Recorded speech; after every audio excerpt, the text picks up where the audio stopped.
వందే మాతరం సనాతన వజ్రకి స్వాగతం. స్వతంత్ర Veer Savarkar, a poet, a torch bearer, a visionary, a Hindu. ఈ మే 29 సావర్కర్ 141 జయంతి. ఒక ఎపిసోడ్లోనో ఒక లైవ్లోనో ఈ మహనీయుడి జీవితాన్ని కవర్ చేయలేము. సావర్కర్ని చదవడం కాదు, అధ్యయనం చేయాలి. సో ఆయన జీవిత చరిత్ర వేరు వీడియోస్లో చూద్దాము. స్వతంత్ర పోరాటంలోని ఎన్నో అంశాలు కూడా ఆగస్టులో ఇండిపెండెన్స్ డే స్పెషల్ ఎపిసోడ్స్లో చూద్దాం. కానీ ఈరోజు ఆ స్వతంత్ర సమరవీరుడి పుట్టినరోజు సందర్భంగా సావర్కర్ హిందుత్వాన్ని చూద్దాం. సావర్కర్ నేర్పిన హిందుత్వం, సావర్కర్ చూసిన అఖండ భారత్ అన్నది చూద్దాం. వీడియో చివరి వరకు తప్పకుండా చూడండి. సావర్కర్ ఒక ఉద్యమ వీరుడు మాత్రమే కాదు, ఒక సోషల్ రిఫార్మర్ కూడా, ఒక గొప్ప కవి, ఒక గొప్ప రచయిత కూడా. ఆయన మొదటిసారిగా 1857లో జరిగిన తిరుగుబాటుని అందరూ సిపాయి మ్యూటినీ అంటుంటే, కాదు, అది భారత్ యొక్క మొట్టమొదటి స్వతంత్ర పోరాటమని ఇండియన్ వార్ ఆఫ్ ఇండిపెండెన్స్ 1857 అనే పుస్తకాన్ని రాశాడు. భారతీయులు ఐక్యతతో ఆయుధం పట్టి తిరుగుబాటు చేస్తే బ్రిటిషర్లని తరిమి కొట్టచ్చు అనే స్ఫూర్తిని, ఆశయాన్ని ఎందరిలోనో నింపింది ఆ పుస్తకం. భారతీయ స్వతంత్ర పోరాటంలో అతి ముఖ్యమైన రచనల్లో ఆ పుస్తకం ఒకటి. చంద్రశేఖర్ ఆజాద్, భగత్ సింగ్, నేతాజీ సుభాష్ చంద్రబోస్ వంటి ఎందరికో ఆదర్శంగా కూడా పనిచేసింది ఆ పుస్తకం. అప్పటికే బ్రిటిష్ వారికి సావర్కర్ అన్న, తన రచనలు అన్న, తాను స్థాపించిన అభినవ భారత్ అనే ఉద్యమ సంస్థ అన్న ప్యాంటు తడవడం మొదలైపోయింది. ఇంకో ఆయుధ పోరాటం జరిగింది అంటే ఖచ్చితంగా వాళ్ళని తరిమేస్తారు అని తెలిసి అభినవ భారత్ పై లండన్లోని ఇండియా హౌస్ పై నిఘా పెట్టారు. లండన్లో సావర్కర్ని, భారత్లో తన అన్నని అరెస్ట్ చేశారు. ముందుగా తన అన్నని, తర్వాత సావర్కర్ని కాలాపాని అనే క్రూరమైన జైల్లో బందీ చేశారు. ఈ కాలాపాని అనే జైలు గురించి కూడా మనం రాబోయే ఎపిసోడ్లలో చూద్దాం. కళ్ళు మూసుకుని ఆ జైలు గురించి ఇచ్చిన వివరణ గుర్తు తెచ్చుకుంటే ఒక్క సెకండ్ కూడా తట్టుకోలేము అనే భయం మనలో పుడుతుంది. అంత క్రూరంగా ఉండేది ఆ జైలు. బ్రిటిష్ వలస పాలన చరిత్రలో 2 జీవిత ఖైదులు శిక్షగా పొందిన ఏకైక వ్యక్తి వినాయక్ దామోదర్ సావర్కర్. 50 ఏళ్ల జీవిత కఠిన కారాగార శిక్షని బ్రిటిష్ వాళ్ళు ఆయన పైన వేశారు. సావర్కర్ అంటే బ్రిటిష్ వాళ్ళకి అంత భయం. అతను తెచ్చిన చైతన్యం అన్నా అంతకన్నా ఎక్కువే భయం. అన్నేళ్లు కాలాపానీలో ఉన్న సావర్కర్కి దేశం పట్ల కానీ, దేశ భద్రత పట్ల కానీ ఉన్న ఆలోచన ఏ విధంగానూ చెక్కు చెదరలేదు. చిన్న వయసులో తన కులదైవం భవానీమాత ముందు భారత్ స్వాతంత్రం కోసం ప్రాణాల సైతం ఇస్తానని చేసిన ప్రతిజ్ఞ ఎన్నేళ్ల కఠిన కారాగార శిక్ష వేసినా చెక్కు చెదరకుండా ఆ జ్వాల అలాగే ఆయనలో ఉంది.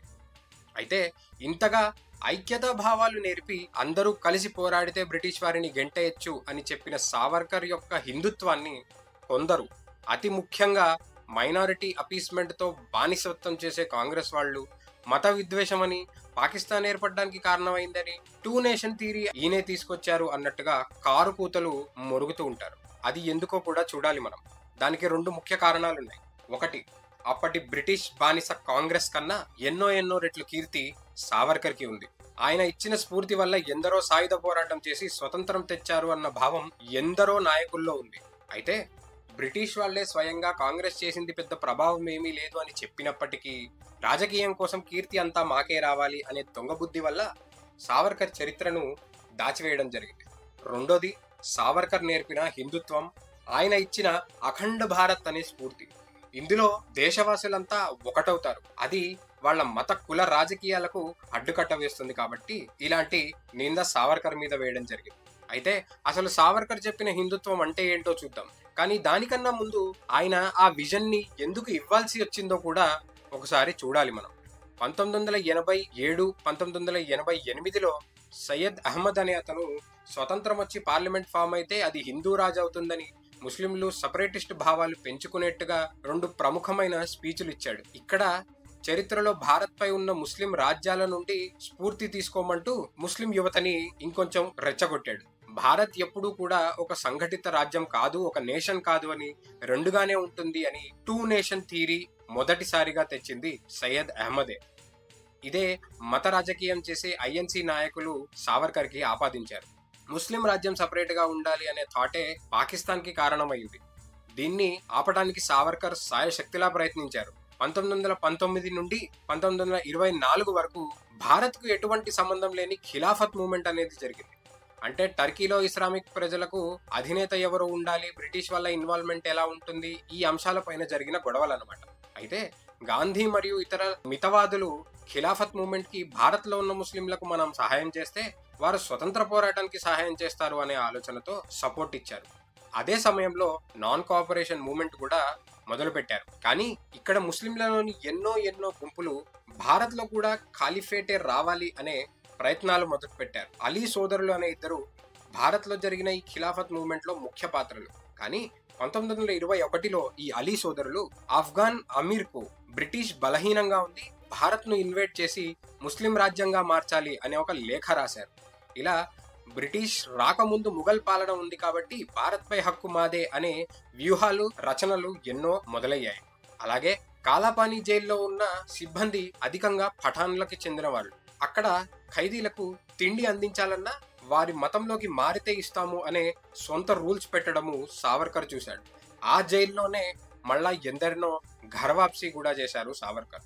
అప్పట్లో ఒకసారి మతం మారితే ఘర్వాప్సీ చేయలేము అనే ఒక అపోహ కూడా ఉండేది. దాన్ని తొలగించి హిందువులందరూ మళ్ళా ఐక్యమవ్వచ్చు అనే స్ఫూర్తినిచ్చాడు సావర్కర్. జిన్నా అండ్ ఇక్బాల్ వంటి వారు రాజకీయంగా పాకిస్తాన్ తయారవ్వడానికి వ్యూహాలు అల్లుతూ వచ్చారు. ముస్లిం లీగ్ మొదలైంది.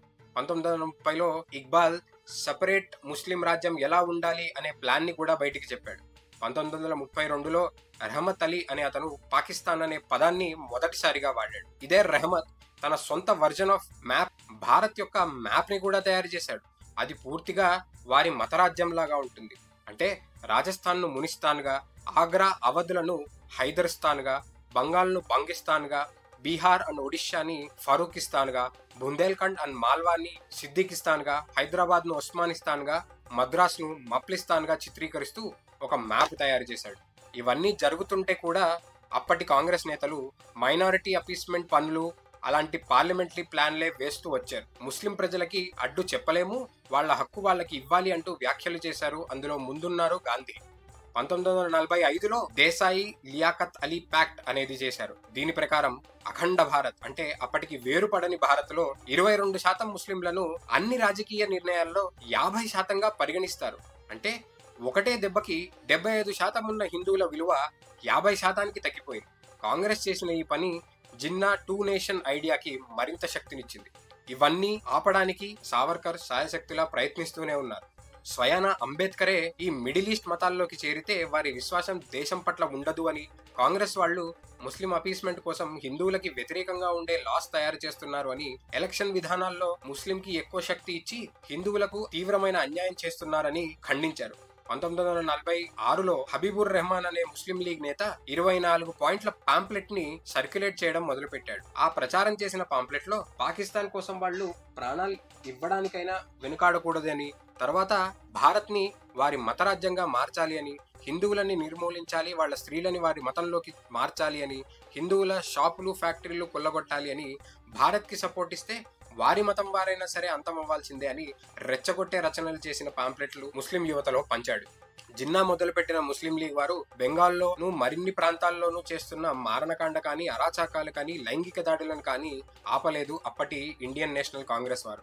అండ్ అన్నిటికన్నా ముందు జిన్నా పంజాలోకి చిక్కింది అలీగఢ్ యూనివర్సిటీ. ఇది పాకిస్తాన్ తయారవ్వడానికి ఇంకాస్త అధికంగా హెల్ప్ చేసింది.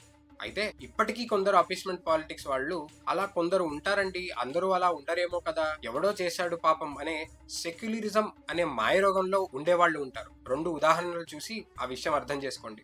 సావర్కర్ ఎందుకు హిందుత్వం, నేషనలిజం అనే పదాలు వాడారు అన్నది, అఖండ్ భారత్ అనే నినాదం ఎందుకు చేశారు అన్నది, హిందువులందరూ సైన్యంలో చేరి యుద్ధ నైపుణ్యం పెంచుకోవాలి అని మళ్ళీ ఎందుకు చెప్పారన్నది ఈ ఉదాహరణలో మనకు అర్థమవుతుంది. 1945-46లో సెంట్రల్ అసెంబ్లీ పోల్స్ లో 87% మంది ముస్లింలు ముస్లిం లీగ్ కి ఓటు వేశారు. 10% మంది ఇతర ముస్లిం నేతలకి ఓటు వేశారు. 3% మంది కాంగ్రెస్ లోని ముస్లిం వారికి ఓటు వేశారు. అప్పట్లో వారికి సపరేట్ ఎలక్టోరల్స్ కూడా అందించారనమాట బ్రిటిష్ ప్లస్ కాంగ్రెస్ వాళ్ళు. కొంతమంది ఎంఆర్పి ఫుల్ ఫామ్ కూడా తెలియని పనికిమాలిన రాజకీయ నాయకులు బ్రిటిష్ వాళ్ళకి సహాయం చేయమన్నాడు, అందుకే ఆర్మీలో జాయిన్ అవ్వండి అని భారతీయులకు చెప్పాడు సావర్కర్ అని నోటికొచ్చిన కూతలన్నీ కూస్తూ వాగుతూ ఉంటారు. కనీసం గాంధీలాగా వారికి హెల్ప్ చేస్తే మన మాట వింటారు అనే బానిస భావంతో కాకుండా హిందువులు సైన్యంలో చేరి శిక్షణ పొందితే బ్రిటిష్ వాళ్ళు ప్రపంచ యుద్ధంలో బలహీన పడగానే 1857 లాంటి పోరాటం మళ్లీ చేసి వాళ్ళని తరిమి కొట్టొచ్చు అన్నది సావర్కర్ ధ్యేయం. వరల్డ్ వార్ లో బ్రిటిష్ బలహీన పడుతుంది అని సావర్కర్ ఎప్పుడో ముందుగానే ఊహించారు. అందుకే హిందువులు బ్రిటిష్ ఇండియన్ ఆర్మీలో చేరి సరైన సమయం చూసి వాళ్ళని తరిమి కొట్టాలి అనే ప్లాన్ ని అందరికీ చెప్పారు.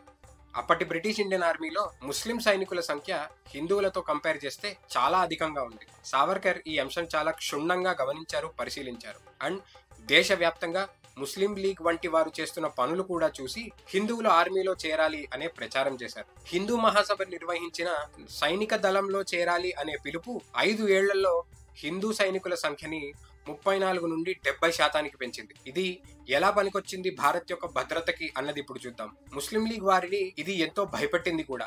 4 సార్లు ఈ అంశం గురించి వాళ్ళ ప్రాబ్లం తెలిసేలాగా లేఖలు కూడా రాశారు. పాకిస్తాన్ ఫామ్ అయినప్పుడు బ్రిటిష్ ఇండియన్ ఆర్మీలో ఉన్న 90% మంది ముస్లిం సైనికులు పాకిస్తాన్ తయారయ్యాక పాకిస్తాన్ ఆర్మీలో చేరారు. అండ్ వెంటనే 47లో జమ్మూ అండ్ కాశ్మీర్ పై పాకిస్తాన్ దాడి చేసింది. ఈ విషయం అందరూ గుర్తుపెట్టుకోవాలి.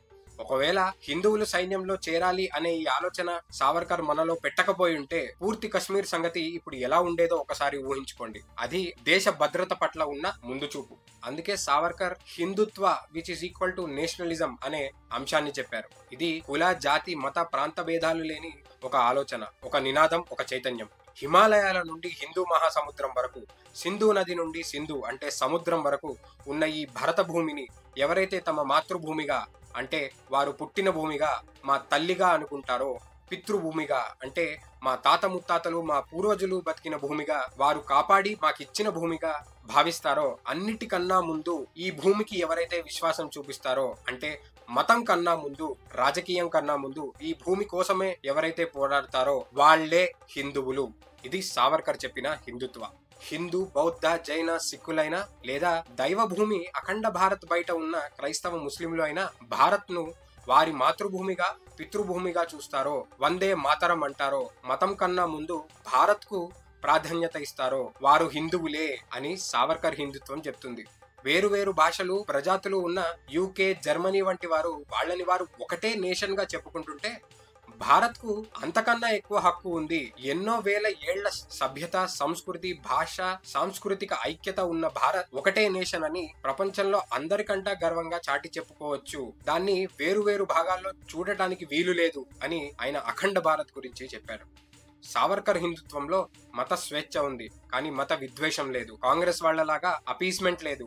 అందరికీ సమాన హక్కు ఉంటుంది. కానీ ఒక్క విషయం ఇందులో క్లియర్: మత విద్వేషాలు నేర్పే విషయాలు, ఇతర మతాలను నాశనం చేయాలి అనే ఆలోచనలు నేర్పే మత విధానాలు ఉన్నంత వరకు హిందువులు వారి పోరాటము, క్షాత్రము మర్చిపోకూడదు. తప్పకుండా ఎప్పటికీ హిందుత్వాన్ని, అఖండ భారత్ ని కాపాడటానికి సిద్ధంగా ఉండాలి అన్నది మర్చిపోకూడదు అని కూడా ఆయన చెప్పారు. హిందువులతో సామరస్యంగా ఉన్న ముస్లిం నాయకులని వారి మతంలో చెప్పినట్టు కాకుండా కలిసి ఉండటానికి, భారతీయ ఐక్యతకి తోడ్పడిన ఎందరో ముస్లిం నాయకులని సావర్కర్ ఎన్నో సందర్భాల్లో ప్రశంసించడం మనకి కనిపిస్తుంది. సో మత అస్తిత్వం కాకుండా భారత్ అనే ఒక సంస్కృతి, సభ్యత, మనమంతా భారతీయులము అనే ఒకటే ఐక్యత చెప్పే అస్తిత్వము, అంటే భారతీయులము అనే అస్తిత్వము మాత్రమే ఉంటుంది. ఇదే మా మాతృభూమి, ఇదే మా పితృభూమి అని నమ్మి అలా జీవించేవాడు ఎవరైనా సరే, ఏ జాతి అయినా, ఏ మతమైనా సరే హైందవుడే. ఇది సావర్కర్ చెప్పిన హిందుత్వం. ఇప్పుడు కూడా అదే విజన్, అదే ఆలోచన ఒకవేళ సాకారం అయి ఉంటే ఇప్పటి పాకిస్తాన్ నుండి బంగ్లాదేశ్ వరకు, కాశ్మీర్ నుండి కన్యాకుమారి దాకా ప్రపంచంలోని అతి శక్తివంతమైన, లోకానికే ఆదర్శంగా ఉండే ఒక హిందూ స్వరాజ్యం అనేది ఏర్పడేది. మళ్ళా హిందూ స్వరాజ్యం అంటే గింజుకు తెచ్చేవాళ్లు కూడా ఉంటారేమో. సావర్కర్ చెప్పిన హిందూ స్వరాజ్యంలో, హైందవ అఖండ భారత్లో ఈ వెధవ రాజకీయాలకి అసలు తావు ఉండేదే కాదు అన్నది గుర్తుపెట్టుకోవాలి. అందుకే భారతే మాతృభూమి, భారతే పితృభూమి, ఈ భూమికే మా విశ్వాసం అని నమ్మే నా తోటి హైందవులందరికీ వందే మాతరం. సావర్కర్ వంటి మహనీయుల చరిత్ర మనలో చాలా మందికి తెలియకపోవడం ఈ దేశానికి నిజంగానే సిగ్గుచేటు. ఆ తప్పుని ఇప్పటికైనా మనందరం సరిదిద్దుకోవాలి. ఈ వీడియోని కుదిరినంత మందికి షేర్ చేసి, మరింత మందికి యూట్యూబ్ ఈ వీడియో ఇచ్చేలాగా లైక్ చేసి, భారతీయుల ఐక్యతను పెంచడంలో, కాపాడటంలో మాకు సపోర్ట్ అందించండి. సబ్స్క్రైబ్ చేసుకుని మీ సపోర్ట్ తెలపండి. కామెంట్స్ లో వందే మాతరం అనే షేర్ చేయండి. స్వతంత్ర వీర్ వినాయక్ దామోదర్ సావర్కర్ చరిత్రలోని మరిన్ని అంశాలతో మళ్ళీ కలుద్దాం. జై శ్రీరామ్, జై భారత్.